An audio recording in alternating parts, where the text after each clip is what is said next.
Sachez mes frères, que l'Antichrist ne peut pas paraître pendant que l'Église est là. Même s'il est là, il ne peut rien faire parce qu'il faut que nous soyons d'abord enlevés, ensuite lui va se manifester. Pourquoi? Parce qu'il est la putréfaction, la pourriture qui ne peut se manifester qu'après que le sel soit parti. Amen.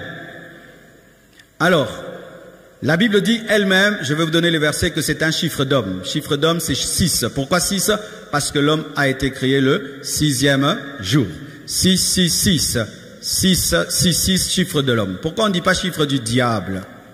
Parce que l'homme, c'est l'homme, lui, qui doit être perdu parce que le diable est déjà perdu. Alléluia. Aussi. Pourquoi pas 6 seulement, mais 3, 6? Parce que l'homme a 3 parties, corps, âme et esprit. C'est-à-dire perdition dans le corps, perdition dans l'âme, perdition dans l'esprit. C'est-à-dire une perdition totale et une opposition au Père, au Fils et au Saint-Esprit. 6, 6, 6, ça veut dire quoi?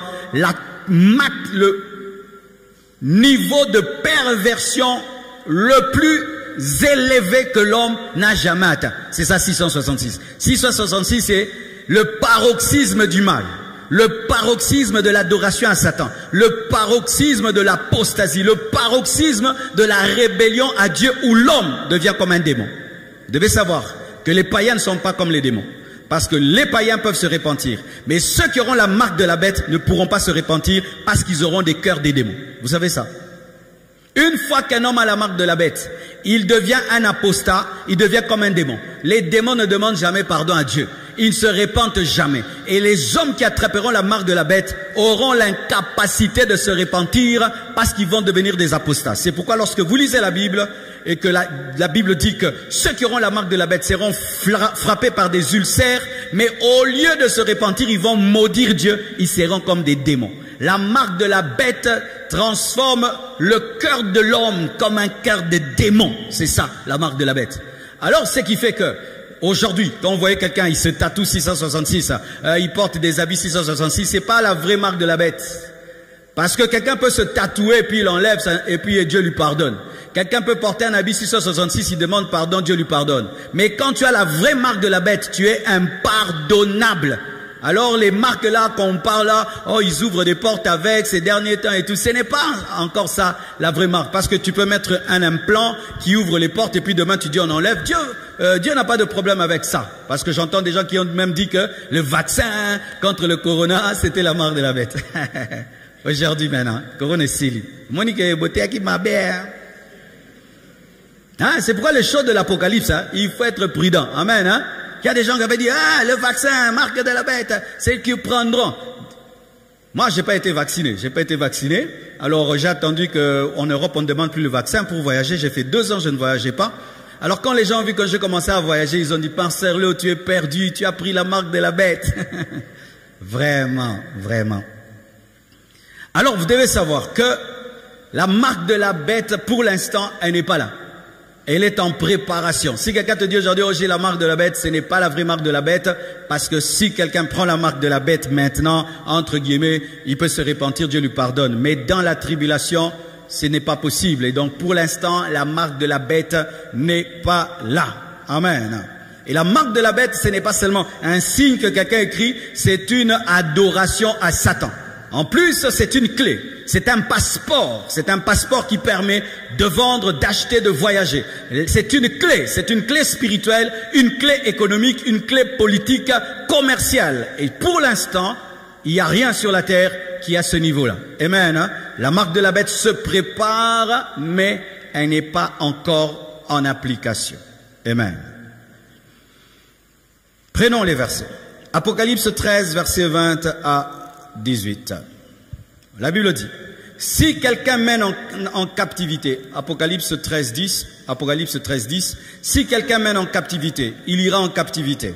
Si quelqu'un tue par l'épée, il faut qu'il soit tué par l'épée. C'est ici la persévérance et la foi des saints. Puis je vis monter de la terre une autre bête. Une autre bête. Il y avait la première, l'Antichrist, mais il y a une deuxième bête. Vous devez savoir que dans l'Apocalypse, il n'y a pas que la bête, la seule bête. Il y a 2 bêtes. Il y a une bête qui est l'Antichrist et il y a une deuxième bête qui avait 2 cornes semblables à celles d'un agneau et qui parlait comme un dragon. Ce sera la combinaison d'un de l'agneau et du dragon, parce que ce sera un faux serviteur de Dieu. Il aura l'apparence d'un serviteur de Dieu, mais il aura la puissance satanique. Ce sera un magicien caché derrière la Bible, un magicien caché derrière l'œuvre de Dieu, un magicien caché derrière l'église. Ce sera le chef spirituel de la plus grande église qui va exister lors de la tribulation. Ce sera une bête, mais qui ressemble à un agneau, mais qui parle comme un dragon. Elle exerçait l'autorité de la première bête en sa présence. Elle était servante de l'Antichrist. Ce sera un serviteur de Dieu, un faux serviteur de Dieu qui va servir un politicien. Ce sera un faux serviteur de Dieu qui sera sous la direction d'un politicien maléfique, démoniaque, qui va lui donner aussi sa puissance. C'est-à-dire le dragon donne sa puissance à l'Antichrist et l'Antichrist donne la puissance aux faux prophètes. Elle exerçait l'autorité de la première bête en sa présence et elle faisait que la terre et ses habitants adoraient la première bête dont la blessure mortelle avait été guérie. C'est-à-dire que l'Antichrist va utiliser la religion pour que les hommes l'adorent. L'Antichrist viendra dans les églises qui vont rester après l'enlèvement pour que les hommes de Dieu disent à leurs fidèles de l'adorer. C'est ce qui va arriver. Comme on entend maintenant des pasteurs qui viennent, oh, votez tel, oh, votez tel. Nous, on ne fera jamais ça. Amen, hein? Pardon. Ici, on prête seulement la Bible. On ne dit pas votez tel, votez tel. Parce que si je me tiens ici, je dis votez tel. Maintenant, toi, tu es de l'opposition, toi, tu es du pouvoir. Moi, je suis le pasteur de vous tous. Amen, hein? Donc ici, c'est pas voter tel, c'est recevoir Jésus, croyez à lui, aller au ciel. Amen. Mais en ce temps-là, ce sera un serviteur de Dieu qui va dire à ses fidèles d'adorer la bête, parce que la bête c'est Christ, la bête est Dieu. Et comme ils ont confiance en leur pasteur, ils vont croire en leur pasteur, alors que derrière le pasteur, il y a Satan. Waouh! C'est terrible, hein? C'est pourquoi l'église doit être au milieu du village. Amen, hein? C'est très important. Elle opérait des grands prodiges, même jusqu'à faire descendre du feu du ciel sur la terre à la vue des hommes. Qui faisait des miracles comme ça dans la Bible? Vous le connaissez? Qui faisait descendre le feu sur la terre? Élie. Le faux prophète fera des miracles comme Élie. Vous qui aimez les miracles plus que la parole, plus que le caractère. Il a le caractère du dragon, mais il fait des miracles comme Élie. Il est doux comme un agneau, mais il parle comme Satan. Il fait les miracles comme Élie, mais par la puissance satanique. Une combinaison de satanisme, de l'agneau, du dragon. Terrible. C'est pourquoi faites attention au mélange. Alléluia. Faites attention au mélange. Quelqu'un, il parle ici, chrétien. Il descend là-bas, païen. Faites très attention. Il fera des miracles, jusqu'à faire descendre le feu du ciel sur la terre à la vue des hommes. Et elle séduisait les habitants de la terre par des prodiges qui lui étaient donnés d'opérer en présence de la bête, disant aux habitants de la terre de faire une image à la bête qui avait la blessure de l'épée et qui vivait, d'adorer la bête ressuscitée, mais la fausse résurrection. Et il lui fut donné d'animer l'image de la bête, afin que l'image de la bête parlât. L'image qui parle, c'est quoi?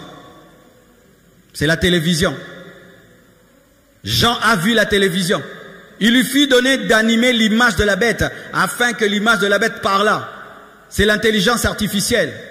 C'est-à-dire que l'Antichrist se servira des hologrammes, se servira des écrans, se servira de la technologie pour qu'on l'adore dans le monde entier. Parce que lui n'est pas omniprésent. Comment on peut adorer un homme dans le monde entier? Il faut que son image soit partout. Et qu'est-ce qui permet à ce que l'image de quelqu'un soit partout? C'est la technologie. Mais comme Jean n'avait pas la technologie de ce temps-là, il ne pouvait pas comprendre. Il a dit, il fait que la statue bouge. Jean, c'est pas la statue, c'est la télé. Alléluia. Alléluia. C'est pourquoi vous voyez aujourd'hui, la technologie est en train d'aller à une vitesse, vous ne pouvez pas croire. Vous connaissez ChatGPT? Qui connaît ce ChatGPT? Vous connaissez? Qui ne connaît pas? Yo, qui est déjà là, hein? Vous êtes des déphasés, hein, vous? Vous êtes des déphasés. Il y a un robot aujourd'hui. Quand je dis robot, c'est pas seulement robot, c'est une intelligence artificielle qui a maintenant sur Internet. Tu lui poses toutes les questions, il te répond. Au point même à l'université, on commence à interdire ChatGPT parce que si tu dis écris-moi un livre, il t'écrit un livre. Tu dis écris-moi un livre, il t'écrit le livre. Écris-moi un poème, il te fait un poème. Écris-moi comment on cuisine, il t'écrit tout. Tu lui demandes même comment on peut faire une rébellion, il te montre.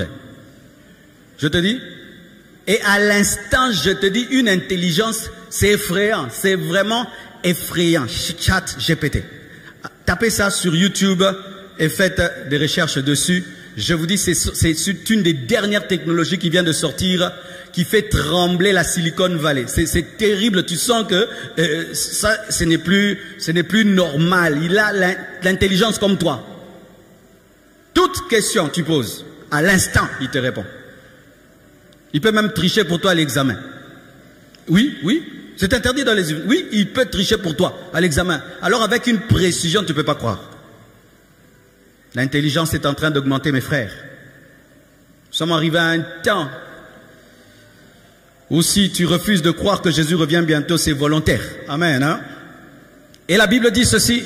Il lui fut donné d'animer l'image de la bête, afin que l'image de la bête parlât, et qu'elle fit que tous ceux qui n'adoraient pas l'image de la bête fussent tués. Fussent tués. Tu n'adores pas, tu meurs. Ce sera une adoration obligatoire. C'est pourquoi je dis que Dieu est plus fort que Satan. Parce que lui convainc par l'amour pour qu'on puisse l'adorer. Satan a besoin d'utiliser la mort. Je vais te tuer si tu ne m'adores pas. Alléluia. Jésus, lui, il est mort à la croix. Regarde comment on l'aime. Mais Satan, il n'est mort pour personne. Et il dit, adore-moi sinon je te tue. Sorcier, votre maître est faible. Faible. Regarde comment il finit. En imposant aux gens l'adoration. Jésus ne l'impose à personne. Il te convainc et tu adores. Il te convainc et tu l'aimes. Il te convainc, tu te réveilles. Est-ce que tu as déjà vu une épée qui veut te tuer pour adorer Jésus? Pourquoi? Il est tellement puissant qu'il est capable de t'enseigner et que tu puisses tomber amoureux de lui. Il n'a pas imposé à la Samaritaine de l'adorer. Il lui a parlé. Elle a jeté sa coupe, sa cruche. Elle a adoré. Jésus est supérieur à toutes ces religions. Ou vous ne croyez pas en notre Seigneur, on vous tue. Vous ne croyez pas en notre prophète, on vous bombarde. Non, on bombarde personne. On bombarde avec la prière, avec la parole, avec l'amour.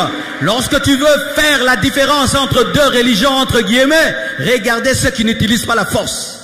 Ils sont les plus forts. Les religions faibles utilisent la force. Les religions fortes utilisent la parole, la conviction. Parce que quand tu es fort, tu parles, tu convaincs. Mais quand tu es faible, bombe et tuer les gens. Non, non, tue avec l'évangile. On te persuade, on te bombarde, on te prêche, tu pleures, tu abandonnes. Donne-moi la main. C'est une faiblesse que de bombarder les gens qui ne croient pas en vous. C'est une faiblesse que de tuer les gens qui ne croient pas en votre doctrine. C'est une faiblesse que de persécuter quelqu'un qui ne croit pas en ce que tu crois. Vous savez ça? Si vous avez un païen chez vous, vous le persécutez parce qu'il n'est pas chrétien, vous êtes des faibles. Vous devez beaucoup l'aimer et le convertir par l'amour. Nous les chrétiens, on ne fait pas souffrir les païens. D'ailleurs, on les aime tellement qu'ils changent. Amen. Hein? Les chrétiens qui font souffrir les païens n'ont pas compris l'évangile parce que Jésus est mort pour les païens. Oh, donne-moi la main. Faiblesse du diable. Il fut donné d'animer la bête afin que l'image de la bête parlât et qu'il fit que tous ceux qui n'adoraient pas la bête fussent tués. Et elle fit que tous, petits et grands, riches et pauvres, libres et esclaves, reçussent une marque sur leurs mains. Main, c'est là où tu travailles. Sur leur front, l'intelligence qui voudra dominer nos activités et notre raisonnement. Et quand tu domines l'activité de l'homme et son raisonnement, tu le possèdes parce que ce sont ces deux choses qui nous permettent de faire des grandes choses, la pensée et l'action. Il voudra dominer la pensée, l'activité et la pensée. Et que personne ne put acheter ni vendre sans avoir la marque et le nom de la bête et le nombre de son nom. C'est ici la sagesse que celui qui a de l'intelligence calcule le nombre de la bête, car c'est un nombre d'hommes et son nombre est 666. Alors il y a des gens qui disent aujourd'hui que l'intelligence artificielle c'est la bête. C'est faux parce que la Bible dit c'est un nombre d'hommes, ce sera un homme. Et on dit aussi qu'à la fin, l'Antichrist sera jeté en enfer. On ne va pas jeter un ordinateur en enfer. Donc, quand les gens disent que la bête, c'est la nouvelle technologie, non, ce n'est pas la nouvelle technologie. Ce sera un homme qui va utiliser les nouvelles technologies, mais ce ne sera pas la nouvelle technologie parce que la nouvelle technologie ne finit pas dans le feu, ne finit pas en enfer. L'Antichrist, ce sera vraiment un homme. Ce sera vraiment un homme, un politicien très intelligent, très influent, qu'on n'a jamais eu depuis que le monde existe. Il sera plus grand qu'Hitler, plus grand que Néron, plus grand que tout, que Napoléon Bonaparte, que tous les dictateurs qu'on a eus sur la terre. Il existera réellement, ce ne sera pas une intelligence artificielle, mais il se servira de l'intelligence artificielle.